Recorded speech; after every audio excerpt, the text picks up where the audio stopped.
Constant through all the years, Ray, has been baseball.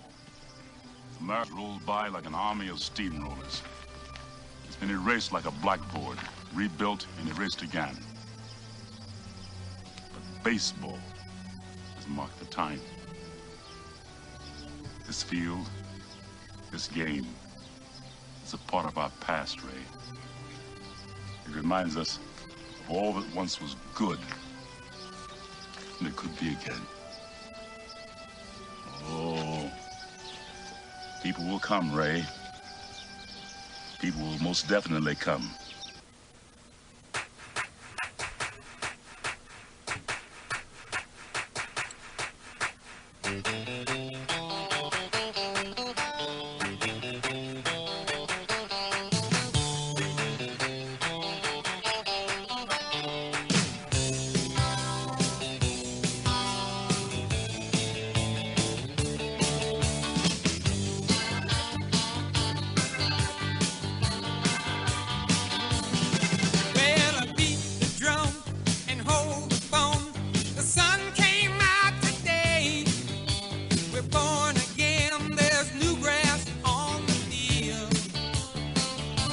Kicking it a little old school today. Get a little old school stuff. Baseball. It's our baseball show.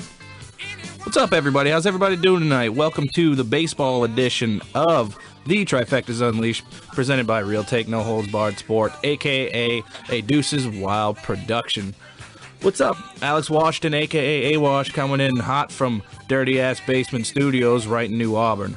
Got a whole mess of AL baseball crap, and I absolutely love it, and my co-host absolutely hates it. So we're going to bring him in with that.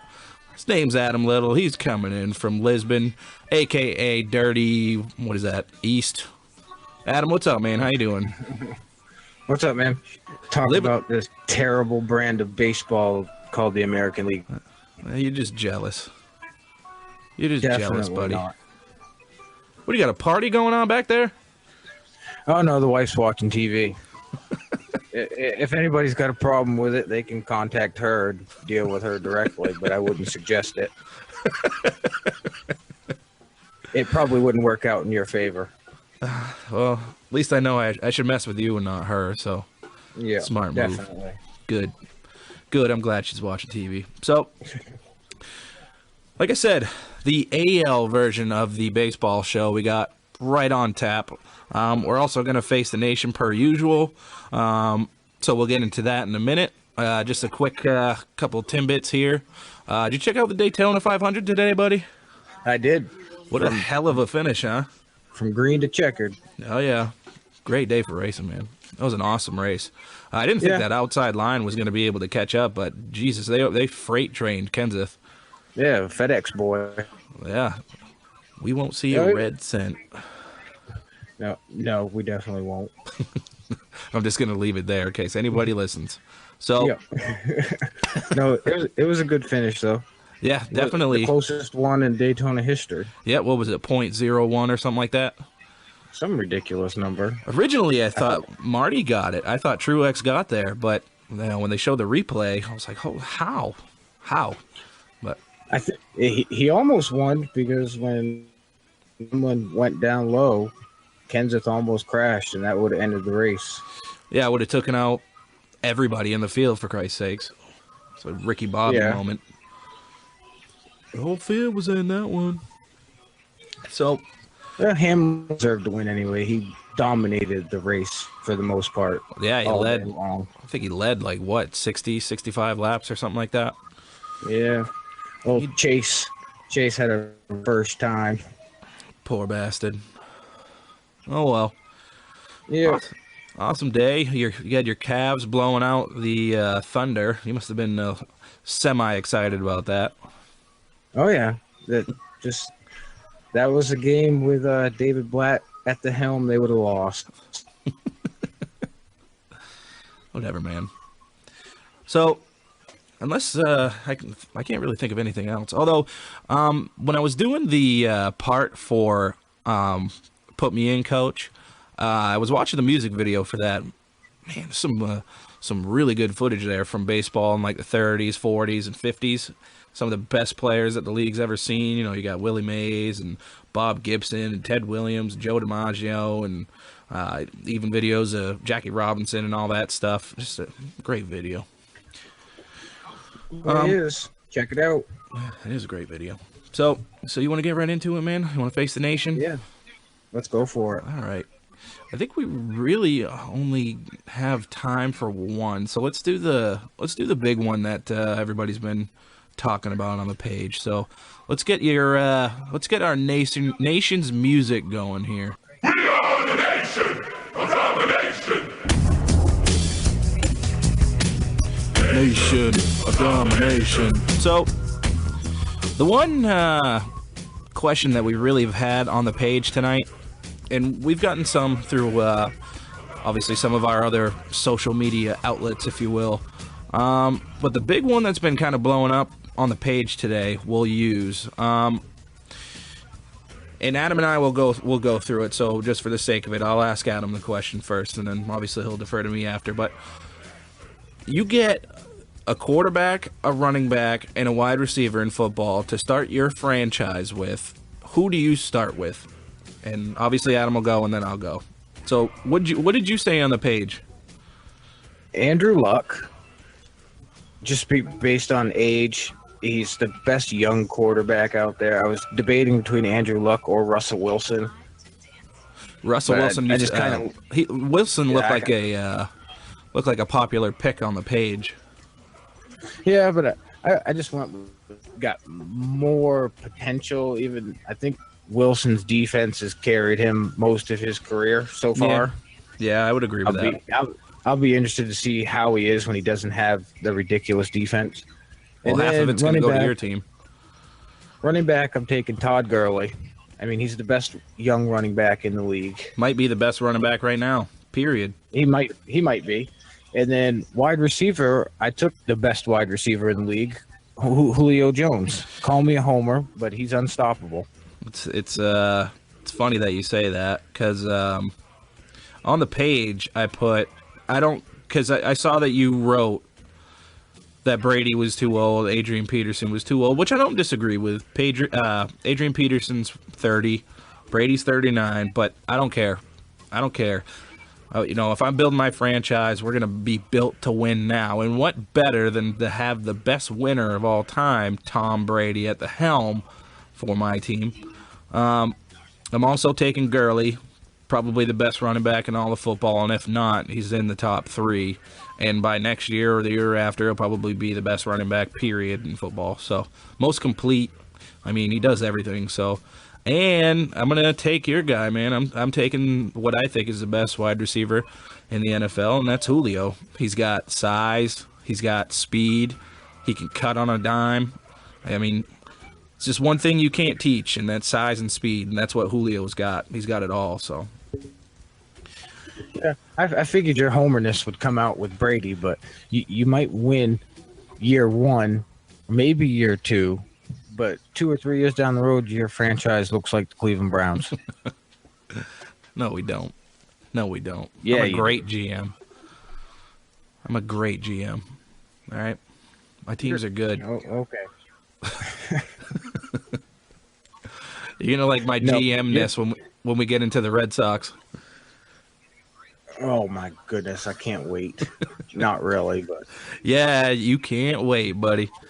But everybody's going to have to wait, because we're going to go through some other stuff first. So, you ready to get right into it, man? It's getting late, so let's hop right into it. Let's work. Let's go. So let me get a little bit of tunage here, a little more tunage, and then we will play ball. Yeah, I'm sure they don't want to hear too much of this annoying-ass Chapter 11 commercial.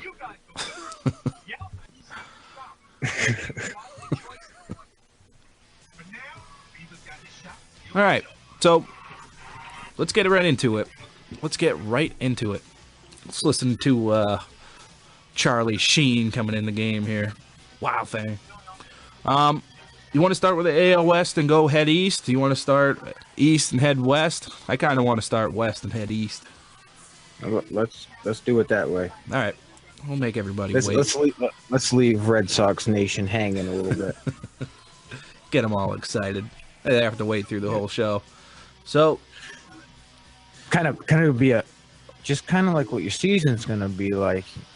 Build up, heartbreak. oh, get out of here with that trash, dude. Unbelievable. You know, We'll get there when we get there. deep down, you were part of Red Sox Nation. I guarantee it. You've been here long enough. This is a fucking city. David Ortiz. That's So probably the best thing that he's ever said, though. it was legit, man. Considering the times. Can't say I really blame him. All right, so who do you want to start with out west? Let's start with the Rangers, man. That's what I got first on my list. I don't know if you got them first, but we'll start with them if you want. Yep. Okay. So why don't you go over a few key acquisitions, and then we'll get into the outlooks, really. Really, the only key addition that I saw was Justin Ruggiano. Yep. They lost more than they added. Yeah, I see that, but they lost. I see it like They lost Gallardo. I mean, most of the stuff that happened was like with the trade deadline last year, so I kind of put that into a little bit of the equation here, like with Hamels and everything. Yeah, I mean, you can throw Hamels into that, who they did get last year. Yep. But also, Darvish coming back. Huge, absolutely huge. There are a couple of, I guess you could call them key additions to the team. Oh, they're absolutely key. They're the best players on the team. Yeah, but they lost Gallardo, they lost Martin, and they lost Napoli. Yep. But just when I look through their lineup, there's not a lot of easy outs in the lineup. I mean, they're pretty good from top to bottom. Yep, I agree. I kind of look at it like, because Hamilton was hurt and he's still hurt. Still obviously got some knee problems, but if he's healthy, there's not very many players in the league that are as good as him, in my opinion. I think he's going to have to be the key to the team's success. I know they didn't really have him last year. You know, they got him for a bag of balls from L.A., but I think if Hamilton goes, this whole team's going to go, in my opinion. And they obviously need to have good pitching from Cole Hamels all year. He had a bit of I guess, an inflated ERA, if you want to call it that, when he got to the American League, which was really kind of expected. He's been pitching in the NL East for his whole career, so you get into a hitter's park in Texas, and obviously that ERA is going to spike a little bit. But for the most part, I thought he pitched pretty well. But I see him having to be the catalyst for the rotation all year. We don't know what we're going to get from Darvish, even though we've seen what kind of pitcher he can be. But coming off Tommy John, we don't really know. Some pitchers come back stronger, some don't. So, what do you have for their record? And they got Derek Holland. He's a pretty decent. Yeah, that's very true. Starter. Yep, forgot all about him. And then they have another guy on the bench named Joey Gallo. He kills the ball. Yep. But he strikes out too much to play every day. That's his problem. Well, like you said, it's you've said this really to me about any sport, but it's all about repetition, man. And you got to give him an opportunity to be able to succeed. It's all about repetition. And if he strikes out, he shouldn't have to feel the pressure to have to not strike out every time he gets up. And then knowing that he's going to get thrown on the bench, it's kind of hard to keep your confidence up in that situation. So it's all about repetition there. Yeah, but I'm going to come right out of the gates blazing. They're going to be 90-72. Wow. And win a wild card. Wow. Holy moly. Already. What do you got them at? Guns blazing. I have them at 84-78. Which is kind of funny, but I got that tied for the NL West, or AL West. Tied for first, sorry. Really? Yep. I do. You think that they're going to take a game dip from what they had last year? I do. They could be a really good team. Adrian Beltre is getting older.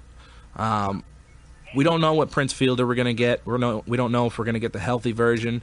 As I said about Josh Hamilton, if he's healthy, there's really not very many players that are better than him, in my opinion.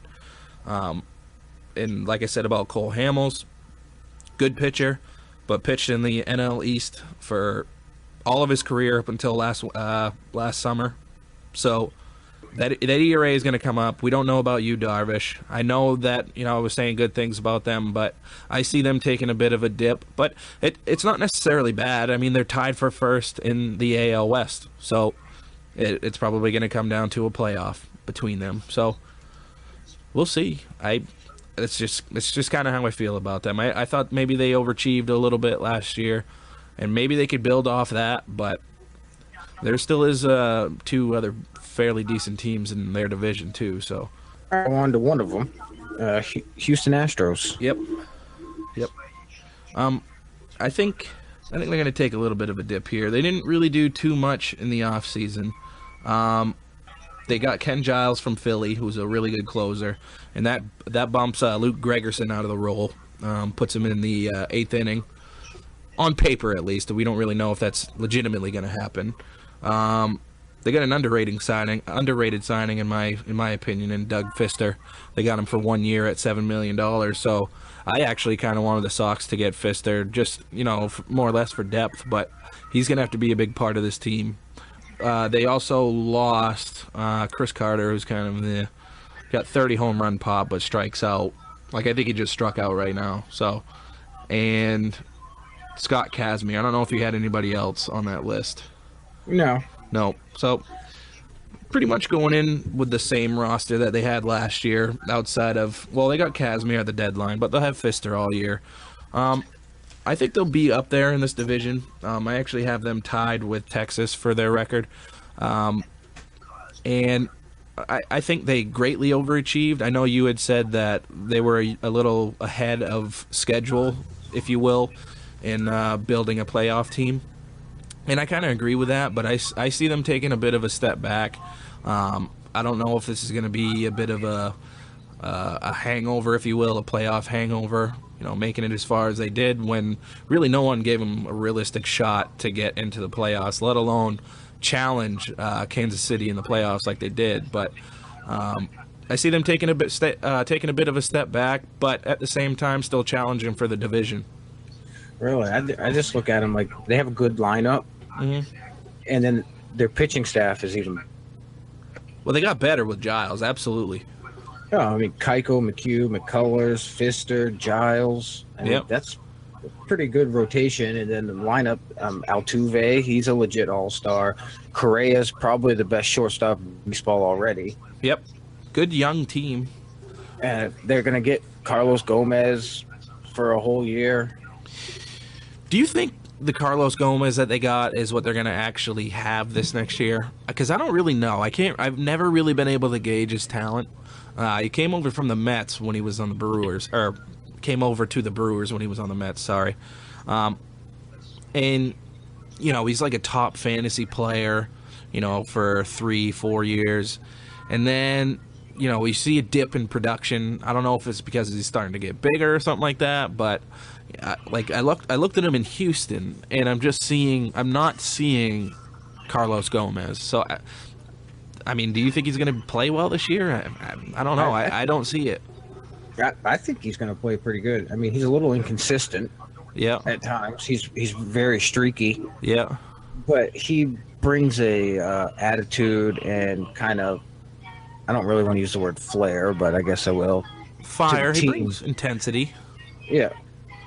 So I think he kind of gets the whole team going. Plus, I actually could see them making a move during the season to get a bigger bat at first base. Yeah, I agree with that. Kind of I could see maybe a Freddie Freeman from Atlanta, or somehow try to get Joey Votto out of Cincinnati. Wouldn't be a bad idea for system them to get the pick. Yeah, wouldn't be a bad idea. So, I have them at 91-71 in winning the division. Wow. I just think the pitching is so good. Yeah, it is really good. I know I have them. The lineup's good enough. Yeah, I think the lineup is serviceable. I I don't think Colby Rasmus is going to hit how he did last year. I know he hit 230, but what did he hit? Almost 30 bombs. So like you can almost expect that. But if he hits like 210, there's no point in keeping him in the lineup. But I definitely see them getting a bat, like you said. Hell, I mean, not that Ryan Howard's very good, but that might be a low-risk trade because Philly will pay 90% of that contract just to get him out of there. And if you get him for a mid to low-level prospect to come play first and maybe hit a few bombs for you down the playoff stretch, might get Howard energized or something like that. I could see him getting someone like that. Get Howard. He can even DH. Evan Gattis can play first base. Yep. So I don't know if that's a potential fit, but to a certain extent, it does make some amount of sense. So, but I have them winning the playoff against Texas if it comes down to that. So I know they have a tied record. So, so they win the division. Technically, yes. All right. So, what do you got next, man? You want to go with the Angels? You got the Angels next? Yes, I do. What do you got for them? Well, they added a couple of guys that really play the same position in Andrelton Simmons and Yunel Escobar. But you got to keep Simmons there. Got to keep Simmons there. Yeah, Simmons is the best defensive shortstop in baseball, in my opinion. What was the his stat? Like, I wish I had that up right now. But defensive runs saved to the next person at any position, he's got like triple the amount of the next person behind him. Yeah, defensively, he's one of the best ever. Offensively, he lacks. Well, it's like, time. Who is the real Simmons? Like, what was it, his rookie year? He hit 18 bombs, drove in like 60 RBIs, and played Gold Glove short. And then the next year it was 5 home runs and still played awesome defense. But there's no one better than you that would be able to tell, myself, Chris, and all of Real Take Nation about Simmons. So who is Simmons and what does he legitimately bring outside of his nasty glove? Not much offensively. I think he's kind of in the middle of the stats you just threw out. I think he's anywhere 10 to 16 or 17 home runs a year guy. Drive in a lot of runs, and he doesn't hit for high average. Yeah, I mean, he's another, like we were talking about Carlos Gomez. He's pretty streaky. When he gets on a hot streak, he can reel off 3 or 4 games where he's going like 2 for 3 or 3 for 4, but then he'll go 5 or 6 games where he's 0 for 5. Do you think being in a better lineup helps him? I don't think so, because the first couple years he was in Atlanta, that lineup was ridiculous. Yeah, well, I don't know. I think some of the pitching is a little bit different in the American League compared to the National League. I think he's going to get some pitches to hit now. Yep. So, I mean, I could honestly this year, I'd say he's probably going to be about 15 home runs, probably drive in 60 or so. Yeah. But he's gonna get a Gold Glove. He should. Definitely should. He comes in, as a defensive-minded shortstop into a very non-defensive-minded league.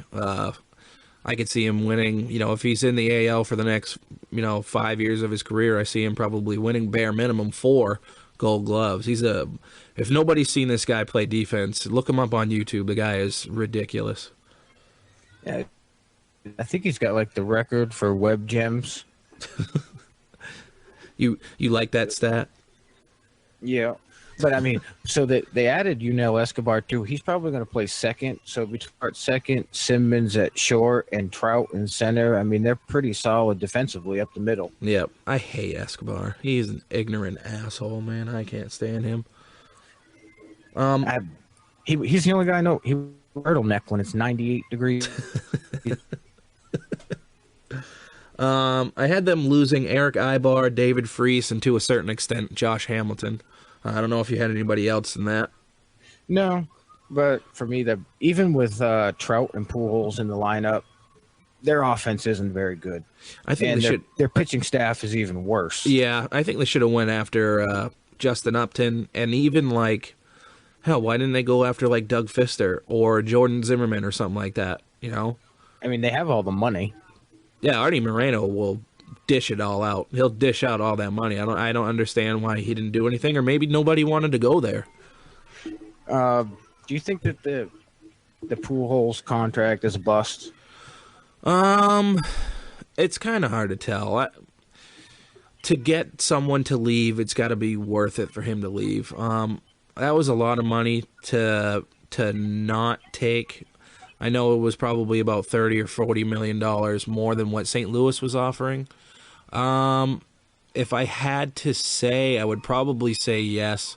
But just having him in your lineup makes, opposing teams have to approach batters before him and after him a little bit differently. Yeah, I understand that, but he's not even close to the same Pujols that was in St. Louis. I agree. I think, and what has he got? Like 7 years left.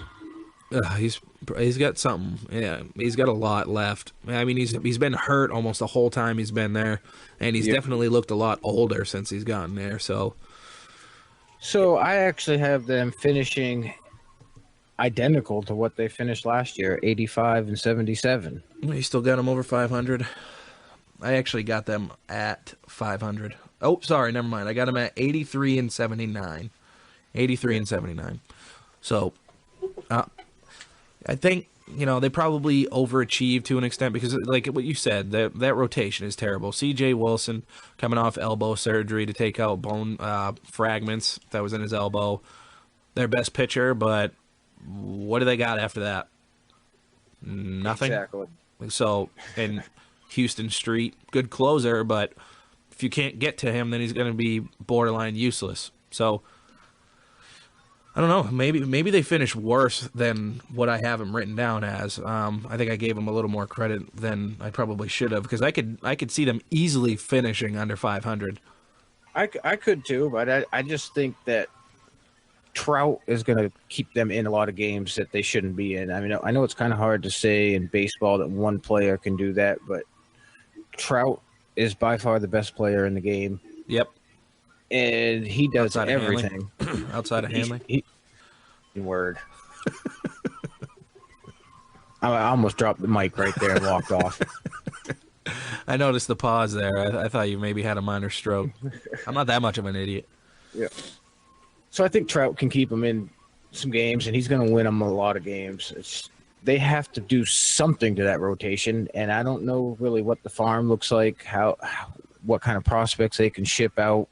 Yeah, I mean, they have, like we talked about, they have the money.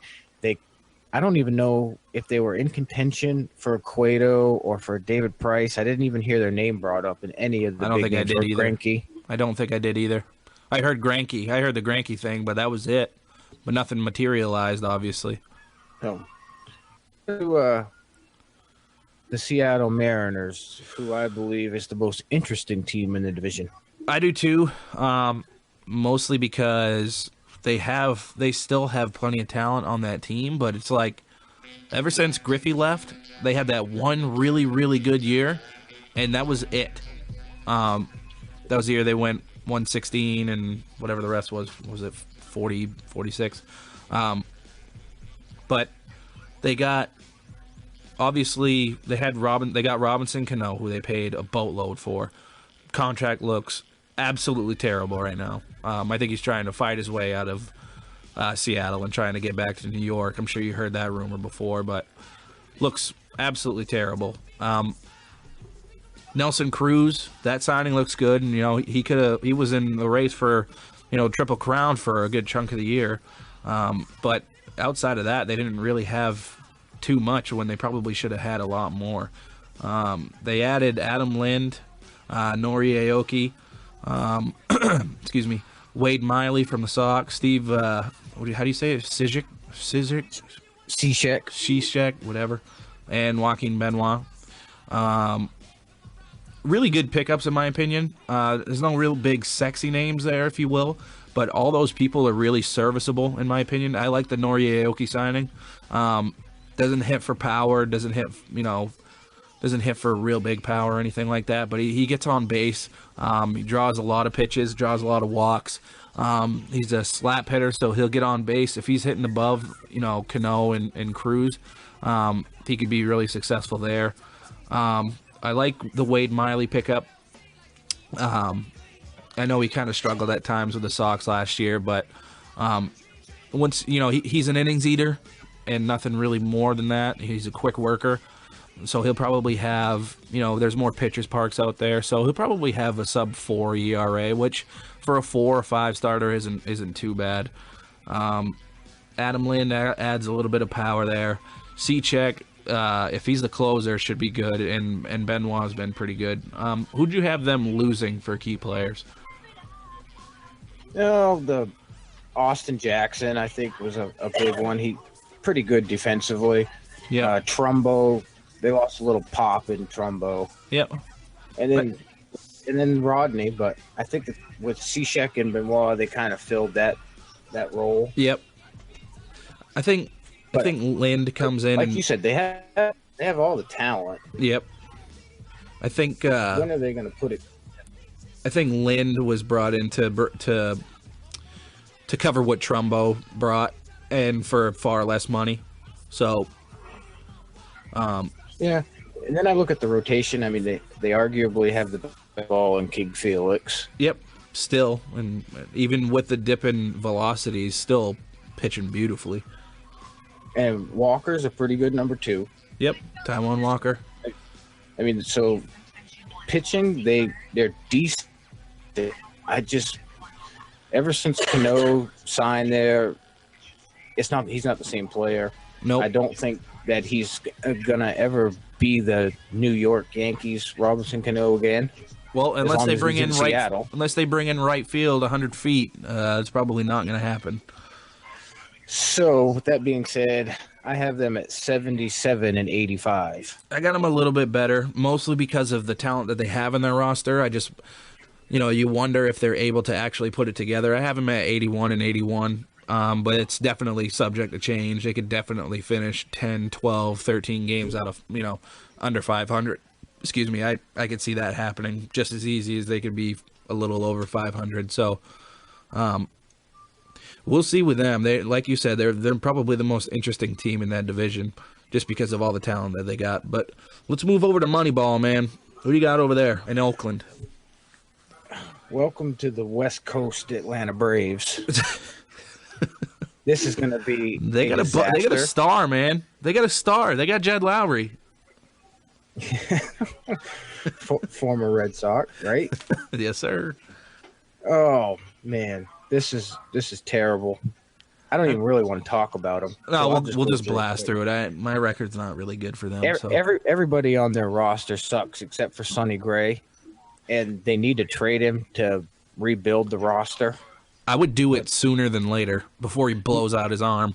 Me too, but I think that they might be asking for too much for Sonny Gray, because he should have been gone already. Yeah. Like, the deal that they wanted from your Red Sox was just absolutely the most ridiculous life. Yeah, that was pretty brutal. They wanted like 3 of the top 5 prospects, Mookie and or Xander, and like 2 or 3 pitchers. No, not going to happen. Sorry. So with that being said, I just want to get together and hopefully they wear them yellow uniforms. Those are pretty dope. Yep. I'm going to give them. I'm being very generous here. 62 and 100. Wow, I had them a lot better than that. I did like who they got. I'll just blast through it real quick. Jed Lowry, Yonder Alonso, Rich Hill was a Sox last year. They lost Brett Lowry, who they got, for the lack of a better word, raped in that trade that they gave up Josh Donaldson. They lost Tyler Clippard and Jesse Chavez. Probably a little bit of a spoiler team in this division, but I got them at 73 and 89. It's probably a little generous, but let's get the hell out of that division because that's ugly. Yep. So let's go to the Central, man. Let's keep Red Sox Nation still on their toes here. I think the Central is a little bit better this year than they were last year, and I think that's mostly because of some of the players that left Kansas City. But we'll see. Let's start with Chicago, who is my kind of up and coming team this year. I got their key acquisitions as Todd Frazier, who they got from Cincinnati. Didn't really have to give up too much for him, which was kind of crazy. They got a solid reliever in Matt Albers. They got Brett Lowry, who we just mentioned from the Oakland A's. Deanna Navarro and Alex Avila, who are two serviceable catchers. They lost Tyler Flowers, Gordon Beckham to the Atlanta Braves. Alexi Ramirez, who went to the Padres, and Jeff Samardzija, who signed a nice deal with the Giants.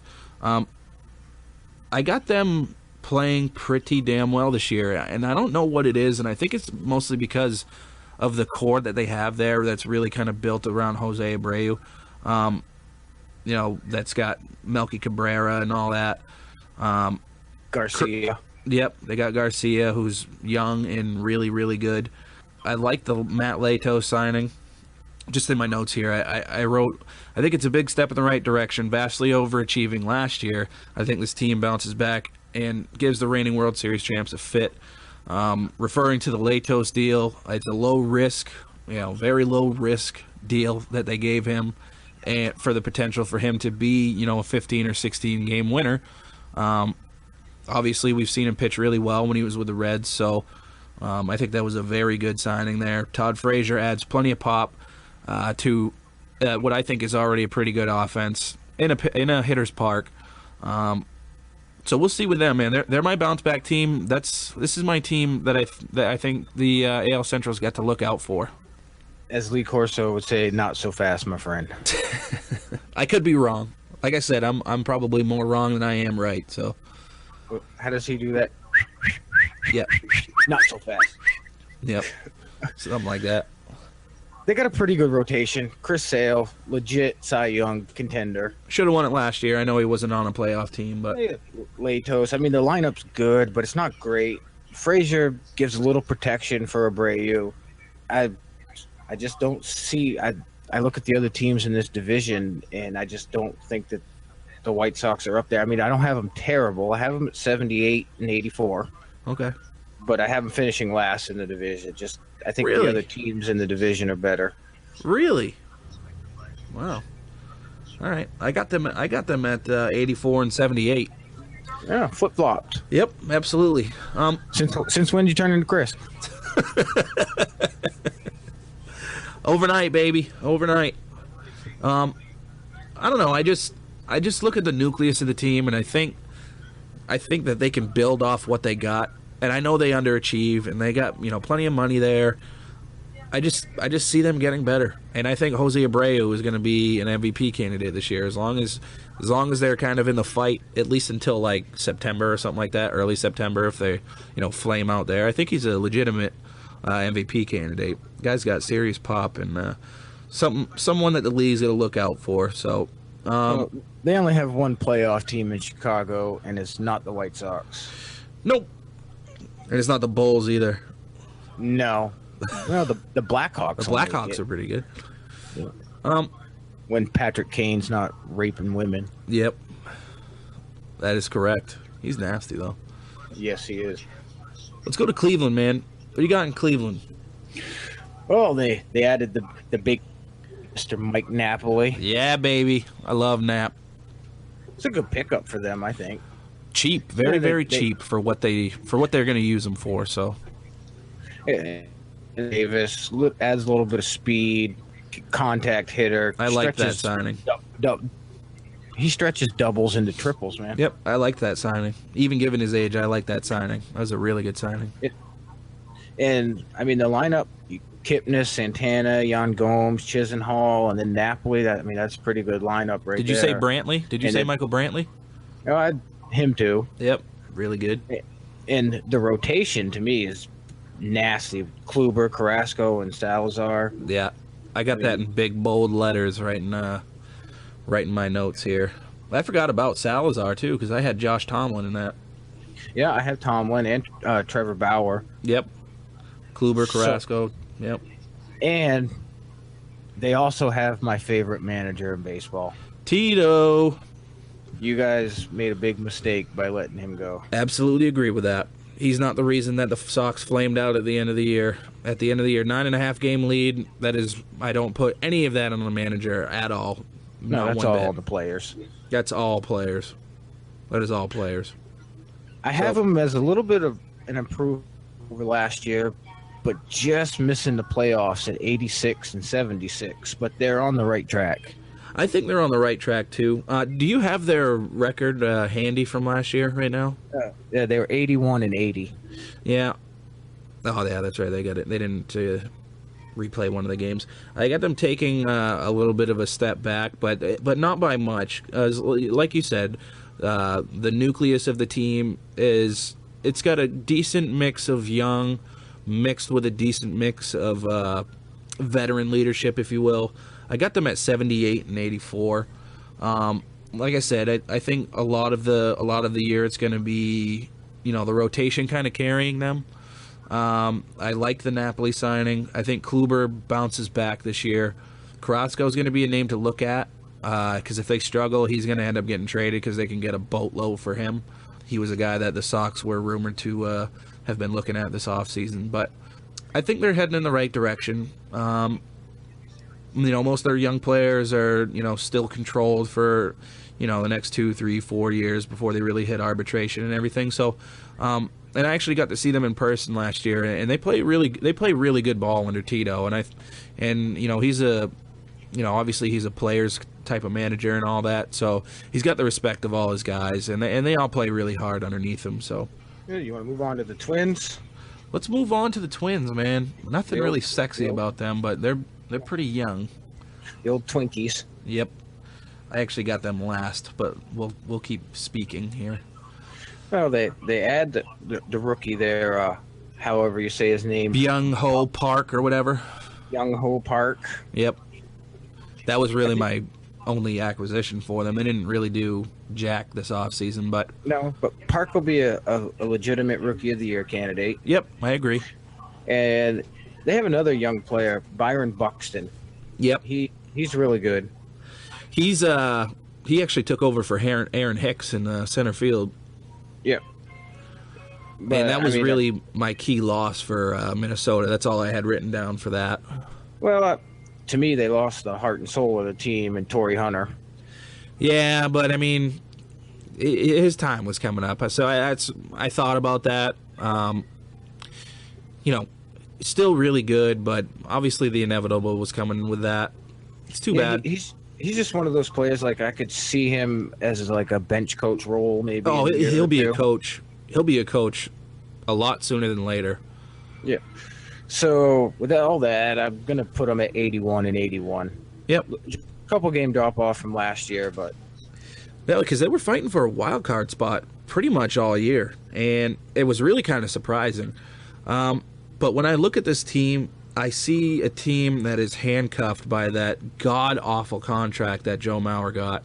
He got that contract to be a catcher for the next 10 years, and his body couldn't hold up. They tried to turn him into a first baseman because he does have some amount of pop, but he hasn't been, for the lack of a better word, popping. I don't know if he's hit over... 7 dingers is not popping. Yeah, and considering how much he's making, he should be hitting about 32 home runs a year. So I don't even know if he's hit over 10 home runs since his real big breakout year, if you will. So I don't know if it has anything to do with them playing outside compared to them playing inside, but I see a team that's handcuffed by that contract, and that's a lot of money just going to one person when it could be, funneled into, filling in necessary areas to make this team a legitimate playoff team. I like Trevor Plouffe. I think he's a really good third baseman. Irvin Santana. Tanner. I just sounded like such a Mainer there. Holy cow. Santana is still a really good pitcher, as long as he doesn't get suspended. Phil Hughes, can he pitch as good as he did? What was it, this year or was it last year? The rotation's solid, but I got him at 75 and 87. Dip from last year, but still, battling it out, but probably flame out towards the end of the year. Yep. So, let's go on to the reigning and defending World Series champions. All right. All right. All right. All right. And then we'll hit up Detroit after. So I got key acquisitions as Joakim Soria, or however you want to say it, Dylan G, and Ian Kennedy, having re-signed Chris Young, the pitcher, and Alex Gordon. I had them losing Greg Holland, Johnny Cueto, Ben Zobrist, and Alex Rios. So why don't you get into a little bit of that, man? Well, to me, the biggest loss to me, I mean, everybody's going to say Cueto because he's some big name starting pitcher. Ben Zobrist is great. Oh, he's one of my favorite players in baseball. You can play everywhere, and he's solid everywhere he plays. Yep. So I think that's the biggest loss from me, but they're still the best team in the division. Yep. It's not even close to me, really. I mean, even without Cueto, they got Volquez, Ventura. They add Kennedy, bring back Young, Dan Duffy, and then they also have Chris Medlin and Mike Meyer, Braves, that are pretty good pitchers. Yep. And I mean, the lineup, you know what you're going to get. They don't have much pop, bunch of contact hitters. They play a National League style, which you know I like. Yes, you do. Probably and too much. They have a young kid, the great Balbino. Do you know him? No, man. Oh, Balbino Funmeyer. Oh, yes. Sorry. I got you. Yeah. Get into him a little bit, man. The great Balbino, man. He just last year in the minors, he only hit 358 with 17 bombs in 80 games. So he'll be up a lot sooner than later. He might even start on the roster this year. Well, the problem is he plays first and third. So, well, possibly keep him and use him as like a DH for the future. Maybe. Or he's a big trade piece. If they end up needing to go out and get a pitcher, he could be a piece that they part with.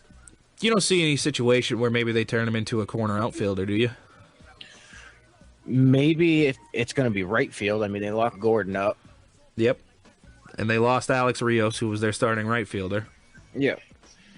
But, I mean, they still, they got Dyson out there and then Kane. Yeah, they're pretty set here for the next probably 3 or 4 years. They should be contending for that long. They got most of their nucleus pretty much locked up. Yeah, and they also have a former Braves coach in Nettie Yost. Would you cut it out? Man, the Bobby Cox coaching tree is way better than the Bill Belichick coaching tree, okay? That's not my fault. It is your fault. Even though, didn't your Red Sox have to deal with some terrible Jimmy Williams years? Yes. And Joe Kerrigan. Well, Jimmy Williams was a third base coach, not a manager for a reason. But back to the Royals, I have them at 91 and 71 winning the division. I got them at 86 and 76, taking it a little bit of a step back, but still winning the division. Like you referred to, most of the nucleus is together. I think the Alex Gordon deal was good. He's pretty much the heart and soul of this team outside of Salvador Perez, who's a really, really good catcher. I liked the Ian Kennedy signing. I think they gave him a little too much money, considering his struggles that he had at a very pitchers-friendly park at Petco and out in San Diego. So I do like the signing, but not for that much. But I think, to me, losing Greg Holland and Cueto, even though Cueto did struggle, I think those are pretty big deals. Zobrist, as you referred to, Alex Rios, who hasn't really lived up to the hype, if you will, but he's still a really good defensive right fielder. So I think they take a little bit of a step back, but it's not much. I don't think it's going to be noticeable. But 86 and 76, winning the division. You got them at a 10-game difference. Yeah, I do. But I mean, I had them taking a step back too, but it was only a 4-game step back. Yeah, I think the division's gotten better. I know some of the records might not really indicate that, but the division is it's the weakest. Oh no, the West is weak, but it's not overly powerful in my opinion. So I think Kansas City really kind of wins by default. but I see the Central teams really kind of beating up on each other. So that's, what's left is Kansas City, in my opinion. And there's still one team to get into who I actually think is going to be better than they were last year. And that's the Detroit Tigers, man. What do you got for key acquisitions and losses? Well, the Detroit Tigers. What did you say the White Sox were for you? They're your team to look out for. Or Yep. what did you say they were? Yeah, just my up and coming team, if you will. Oh, Tigers are that for me. Tigers are that for you? They are.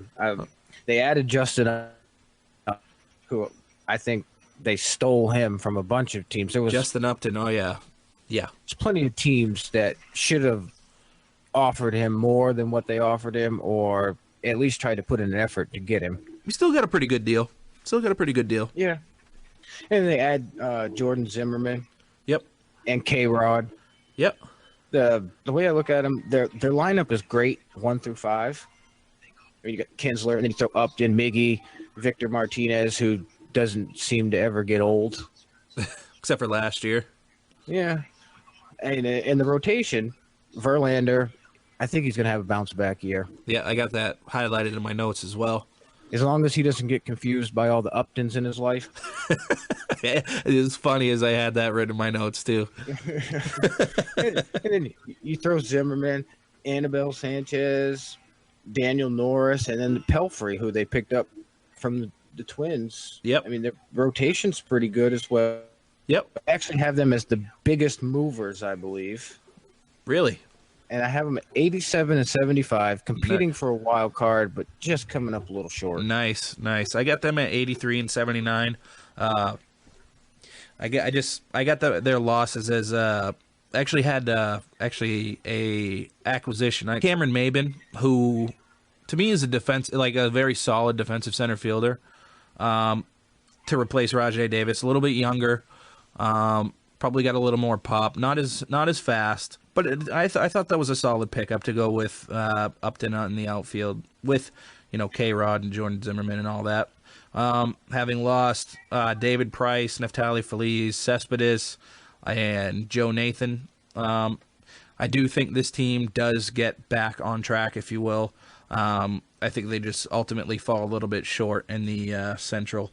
I think the biggest thing I'm looking for is if Justin Verlander can pitch like Justin Verlander, or does he pitch like a guy that's still sucked into Kate Upton and what the hell she's doing every 2 seconds. So, and another key for me is, what you referred to as being kind of an ageless wonder in Victor Martinez, because both of his knees were bulky last year. So we'll see if he can bounce back from the MVP form that he had. I think he does, so we'll see with them. He's like he's like Kirk Gibson, man. He just hobble out there and hit a double in the gap. And hit a double, yeah. Double. So we'll see.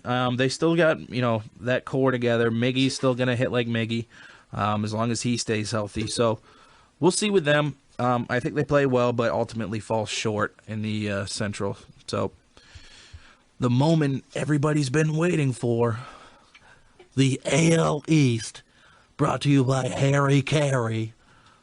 So do you want to keep them waiting, man? Do you want to have the Red Sox completely last in this thing? Oh, yeah, let's do them last. Yeah, because I ended up talking mostly about them. So let's start with Baltimore, man. What'd you have for acquisitions and key losses? Oh, well, they added a big bat. Can he replace what they kind of missed with Nelson Cruz? Maybe. Mark Trumbo? Gallardo. They just recently got him. Was it yesterday they got him? Yep. So, I mean, he helps out the rotation. Adam Jones, legit all-star, one of the best outfielders in the league. Crush Davis. I got something to say about Adam Jones here in a minute. You get Crush Davis. He's probably going to strike out 130 times, but he's going to hit you 50 bombs. Yep. So, I mean, other than that, Machado, one of the better third basemen in the league. Manny Machado, yep. Their lineup is really, really good. I just don't think they have enough pitching to compete. No, I think having lost Yin Chen is actually going to be a bigger loss than I think they're going to be willing to admit. You can't replace 200 innings, 3.5 to 3 ERA, good strikeout to walk ratio. So you don't just replace those pitchers with people that you just plug in there. So I think that's going to be a fairly big loss for them. So I also had them re-signing Darren O'Day, who's a really good reliever.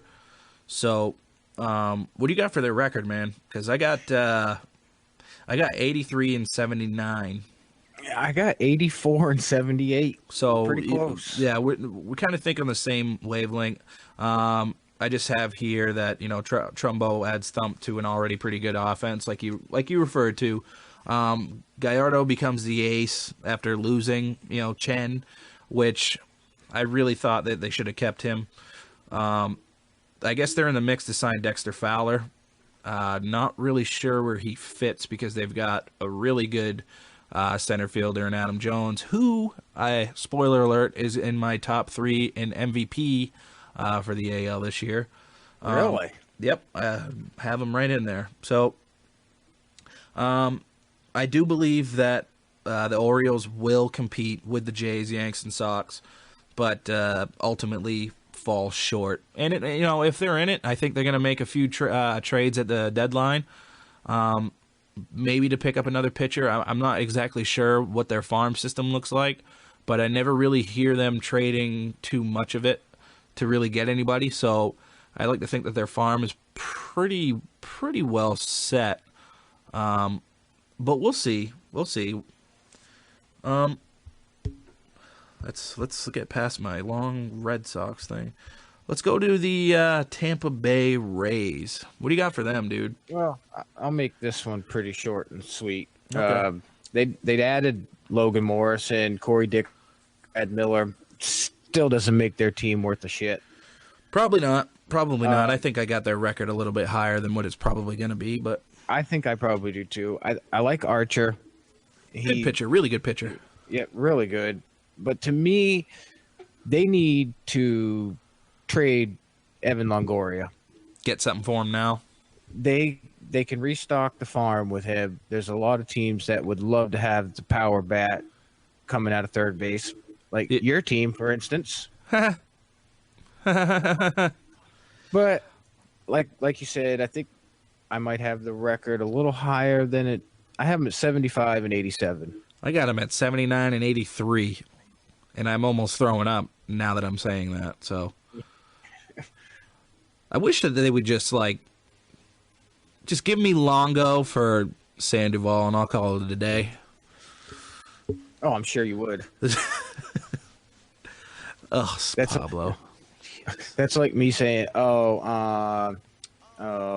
give me Matt Wieters for, and I'll just call it okay. For who? AJ Przinsky. That's what you did this year. You actually did that. Because I thought you were going to throw a ton of money at Matt Wieters, and he ended up taking the qualifying offer from Baltimore. I thought you should have even overpaid for him. I thought that was someone that you guys could actually build around. I still think he's one of the best catchers in the league. So, me too. I was talking about him. I wanted him. Yep, and you guys were rumored to be getting him, and you guys really should have put forth more of an effort than what you did. Yeah, well, they're just like I talked about in the National League show, man. They're not trying to spend money. They're gonna. Oh my God, it's gonna make me sick to my stomach. They're gonna offer Bryce Harper like $400. No, they're gonna give him $1 billion to be a subpar right fielder. Yikes! You're gonna want to hope that you guys turn into a DH league. No, I never hope that. Yeah, I think. So who do you want to move on to now? I was just gonna say about Tampa. I think the records are probably higher than what we should. I like the Chris Dickerson trade, although they did give up a good prospect in Jake McGee. I think Dickerson will be good. Chris Archer will probably be in the top 5 in Cy Young voting, but that's really about it. I don't see I don't see too much good here, if you will. But let's move on to Toronto, man, and then we'll leave the two big boppers. Well, I mean, Toronto's a big bopper, but we'll go Red Sox and Yanks for the last two just to finish the show, if you will. But let's go with Tampa, man. I got their acquisitions, their big acquisitions, as Drew Storen and Marco Estrada. Having lost David Price and Ben Revere, that was kind of really all I had. I don't know if you had anything to add to any of the acquisitions or losses. Well, they lost Mark Burley. Yeah. He's not the same pitcher he was. He was still serviceable. But he's still very serviceable. He's an innings eater. You know, typically you can expect like a 3.7, 3.8 ERA. And in the American League, let alone the American League East, I would take that as a number 4 or 5 pitcher. Yeah, and they also added Gavin Floyd. Who, yep. I mean, he's another innings guy. I mean, he's not going to put up fantastic numbers. Jesse Chavez. Yep, who we were talking about, yeah. And J.A. Happ. He was pretty good season last year. He was 7-2 with a 1.8 ERA in Pittsburgh. Yep, J.A. Happ. That was a very good year for him. So he cashed in on that. To me, this team's going to go as far as the offense takes them. Absolutely. Do you think Josh Donaldson? Sorry to interrupt. Do you think Josh Donaldson's going to put up MVP numbers again? I think he'll put up MVP numbers, but not like last year. I don't think they're going to be as high as he put up last year. I think that was more of a shock than anything. Like, because is he legitimately that good? Well, I mean, when you have a lineup like that, you get pitches that you normally wouldn't get. If he was still in Oakland, he wouldn't be getting those pitches. So now that he's obviously established, do you still have to pitch him because of the threat of Batista and Encarnacion? I think so, but I just don't see him hitting. What did he hit, like 42 bombs or something like that? Something like that. Steroid-looking numbers.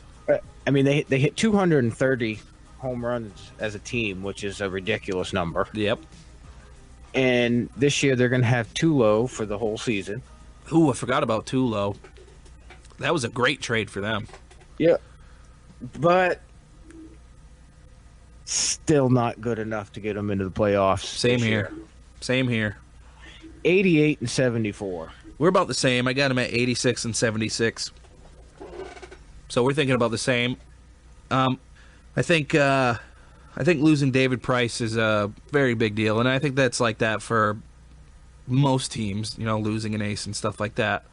The offense should make up for some of that. You know, some of those. Drew Storen adds a very good bullpen arm. I think Stroman is going to break out this year, big time. Really, really good pitcher.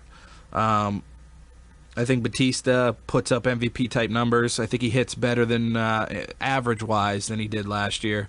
I see him batting around 270, 280 this year, whereas it was about 250, 255 last year. How can you forget the bat flip, man?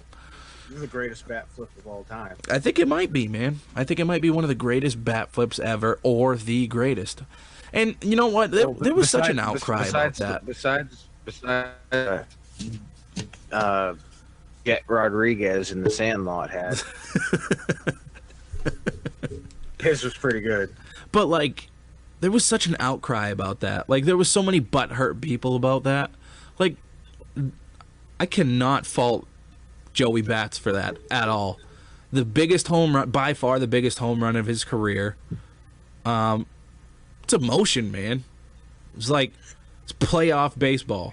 Playoffs? I should have just played that. Well, I look at that bat flip kind of like Cam. Yeah. Like, everybody was pissed off about Cam dancing and doing all the shit that he did. And even Cam came out and said, if you don't want me to dance, stop me.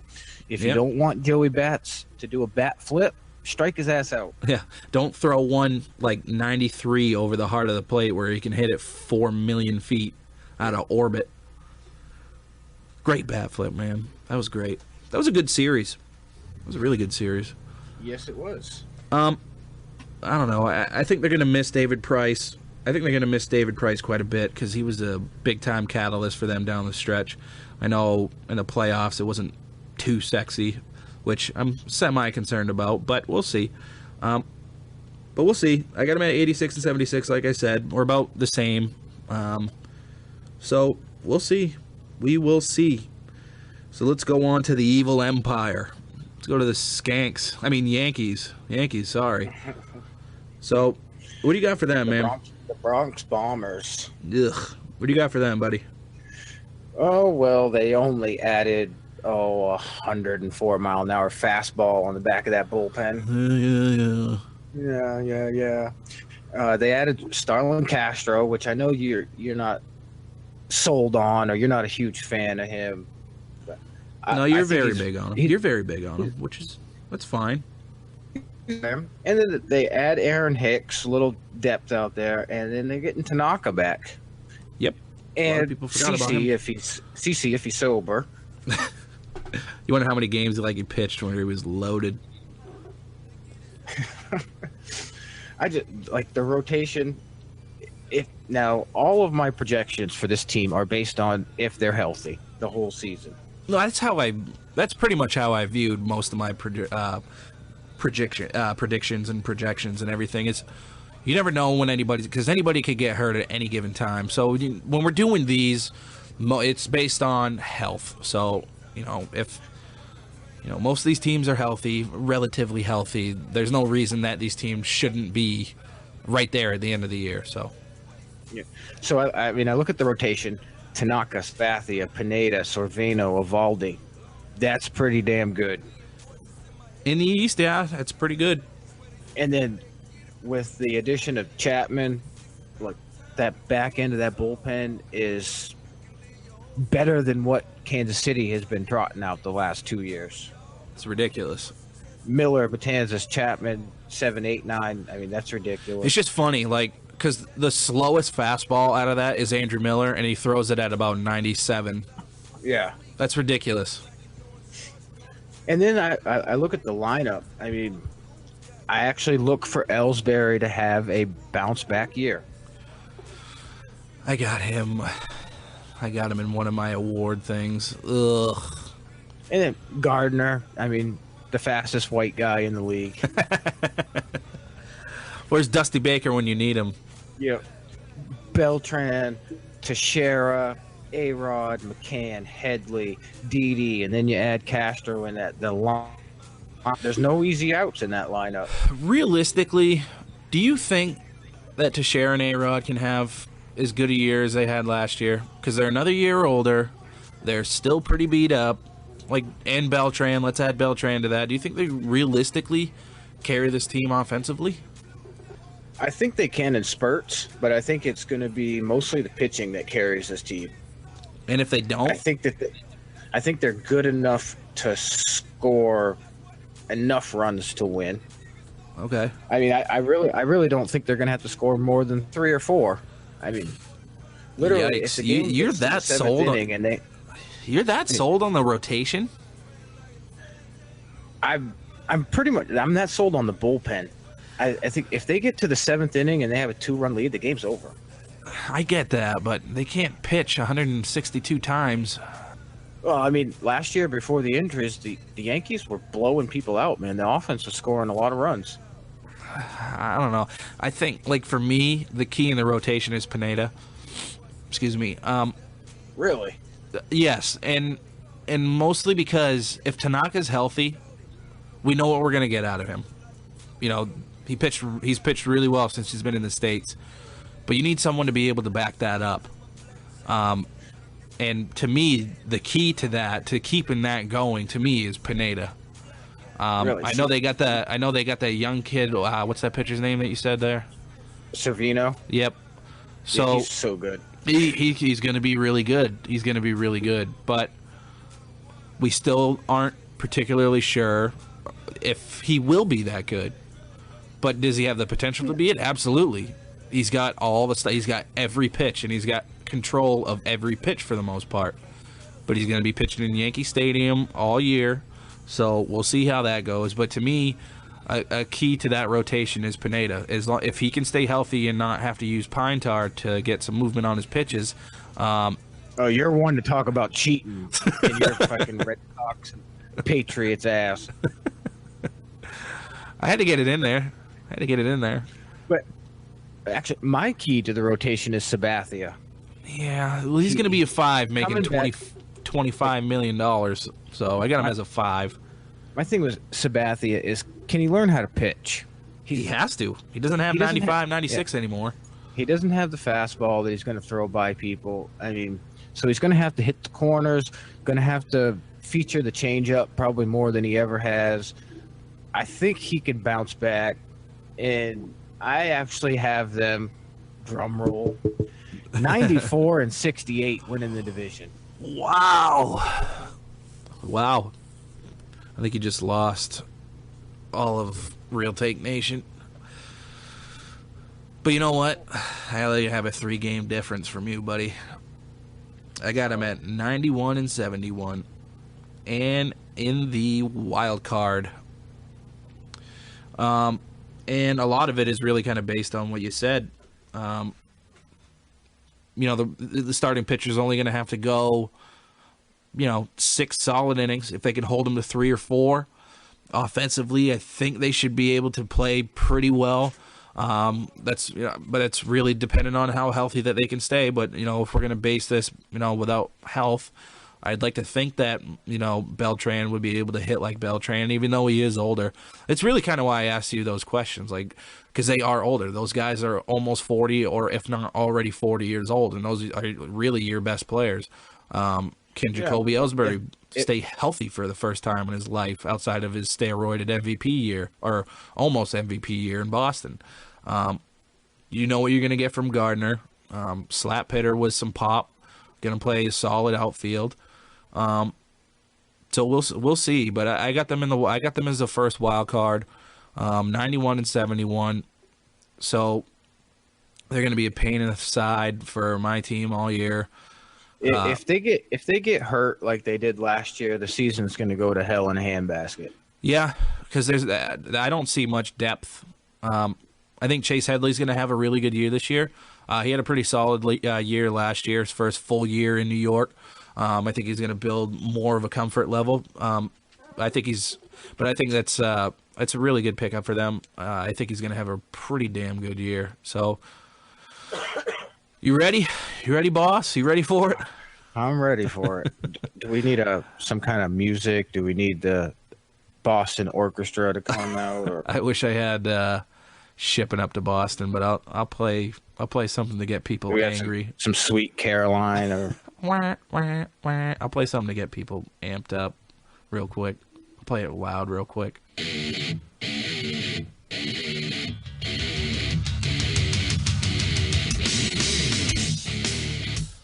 All right. Sorry. I got myself a little pumped up. Hold on a second before I get into this. You can haterade. Yep. Thought so. Drink it up, buddy, because we got a lot to talk about here. We got a lot to talk about. This is what everybody's been waiting for, even myself.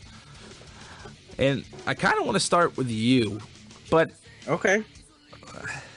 Maybe I should start, but I don't know. If you feel like going, go right ahead, man.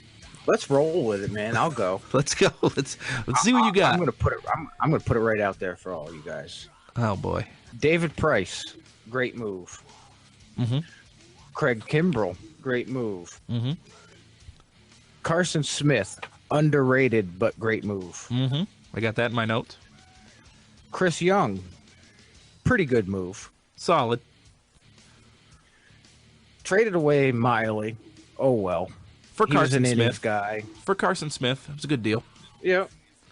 So I still believe that you need another starter in the rotation. Right now, I have your rotation projected as Price, Buckholz, Porcello, Erod, and Kelly. Yep. I don't know what I got. What you think about that, but me personally, I would want Kelly in the bullpen and bring in another rotation guy. So you'd rather, I know realistically you want to trade for a pitcher, but say they can't. You'd still rather throw Kelly in the bullpen and have someone like Henry Owens or Brian Johnson be in the rotation? I would. I look at Kelly, and sometimes when I watch him during the season, he's good for a couple innings, and then he seems like he's starting to overthrow. I mean, he's got that 96, 97. I could see that in the 6th inning, 7th inning, and then come with Koji and that 82, and then come back with Kimbrel with that 94, 95. So you don't think he can be second half of the season, Kelly, which was sub 3.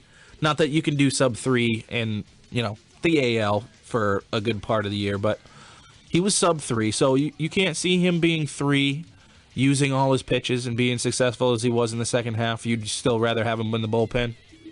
I would rather have him in the bullpen, but I'll base his stats on if he's going to come out and say he's going to win the Cy Young or not. I don't think it'll be that again. That was almost as bad as 42-17. And for those of you who don't know what I'm talking about, that was Christopher's project Super Bowl in favor of Carolina. Brutal. Probably one of the worst predictions I've ever heard. I think your pitching is decent, but not great. Okay. I think Price helps out. Yep. He gives you a legitimate ace. Okay. Come October, we'll see what he is. I don't think he pitched this past season in the playoffs really that bad. He didn't really get the run support that he was getting during the season. And I obviously know that playoff time, it's heightened, but you got to give some amount of credit. I think his last start, he only gave up 3, but whereas Kansas City gave up none. So, yeah. And then Mookie Betts, to me, I'll give you a spoiler. He's in my possible MVP discussion. Woohoo! He's a legit 5-tool player. Yep. Pedroia. See? Can he stay healthy? With his body style and the amount of effort that it takes him to do everything. If he could just You make him sound like he's a midget. You make him sound like he's a goddamn midget. He's a tiny little man. He's not a damn midget. He's like 5'9". If he could take a couple ounces of effort and kick it into Hanley's ass. Then I got Bogarts hitting third. I mean, can he hit 330 again? I don't know. It's possible. He seems like he's on the right track. Would you rather lose 30 points on his batting average and add 10 to 15 home runs to his home run total? I would. Okay. I think just based on his body type, he could hit 25 to 30 every year. Yep. I mean, I'd be happy with 25 and 300. Yeah. I don't think anybody would disagree with that. Then I got Big Papi after that. Final season. Do you think he rips it up? Another spoiler, I actually have him in my MVP race as well. Really? I don't even have him in my MVP race. I just think with Betts, Pedroia, and Bogarts in front of him, if everybody stays healthy, there's going to be guys on base. And Barry Bonds is probably the greatest player I've ever seen play. Papi's the most clutch player I've ever seen. Agreed. And right now, I don't know if there's anybody in the lineup that I would rather have at the plate with guys on base than him. Wow. So you're a Red Sox fan. You're a goddamn Red Sox fan. Why don't you just say it? I'm not a Red Sox fan. Listen to you. Realistic. I can be realistic. I know you're realistic, but you're realistically talking like a Red Sox fan. Well, okay, maybe I'll continue to sound like a Red Sox fan when I move on to the number 5 hitter in the lineup, Hanley Ramirez, because this is a fucking disaster. First base is going to be a joke. You're a joke. And I think his defense into his head offensively. Okay. 270, 280, 20 homers maybe, which I think he should be a 25 to 30 guy as well. Okay. I think his RBI stats will be up there a little bit just based on Betts, Pedroia, and Bogarts in front of him. Give me Hanley stats this whole year. Give me the line that matters. 280, 19, 93. Okay. And 15 to 16 errors defensively. God. Okay, move along. Him playing first base is going to cause he's a reasonable third baseman defensively. He can't hit a fucking lick, but Pablo, it's going to cause Pablo to not have a good year defensively. I just think that he's going to take his extra time to make throw over, to make sure it's a good throw. Some guys like Brett Gardner could beat out a throw like that. And, the American League feast on big innings. Yep. So, and then you got Rusney. I don't know much about him. I don't think anybody really knows much about him. He's been pretty much plagued with injuries the whole time he's been here. And inconsistencies. Yeah. So he's a question mark out in left. Swihart, I actually like him. I think he's pretty good. Yep. JBJ, best defensive center fielder in baseball, in my opinion. You've only been trying to get him for me for like the last year and a half. Well, he's the best defensive center fielder or right fielder, whatever position they decide to put him at that day. Yep, I agree with that. I want him in my lineup every day. So I can handle his 250 average for his defense. Yep, I would agree. Then my favorite player on your team, Mr. Brock Holt. Mr. Utility. I don't know why I like that little bastard. Well, he does it all, man. He plays the game right. I think that's what you appreciate. And he's a perfect guy to have on your bench because outside of Swihart, he can give anybody a day off. Yep. Pretty much. He could play like 120 games this year, just giving people days off. Yep. So, with all that being said, oh boy, you're still one shy in your rotation, but to me, I think you guys can still get it done with what you have. I have you at 92 and 70, winning a wild card. Wow. Adam Little has spoken. He's gotten us into the playoffs. Real Take Nation, Red Sox Nation. I'm going to give you some daps, man. I give you credit. You do have, like I said, you have question marks. I mean, we'll see injuries, kind of like the Yankees. Can you stay healthy? These projections were all with your guys staying healthy. Yep.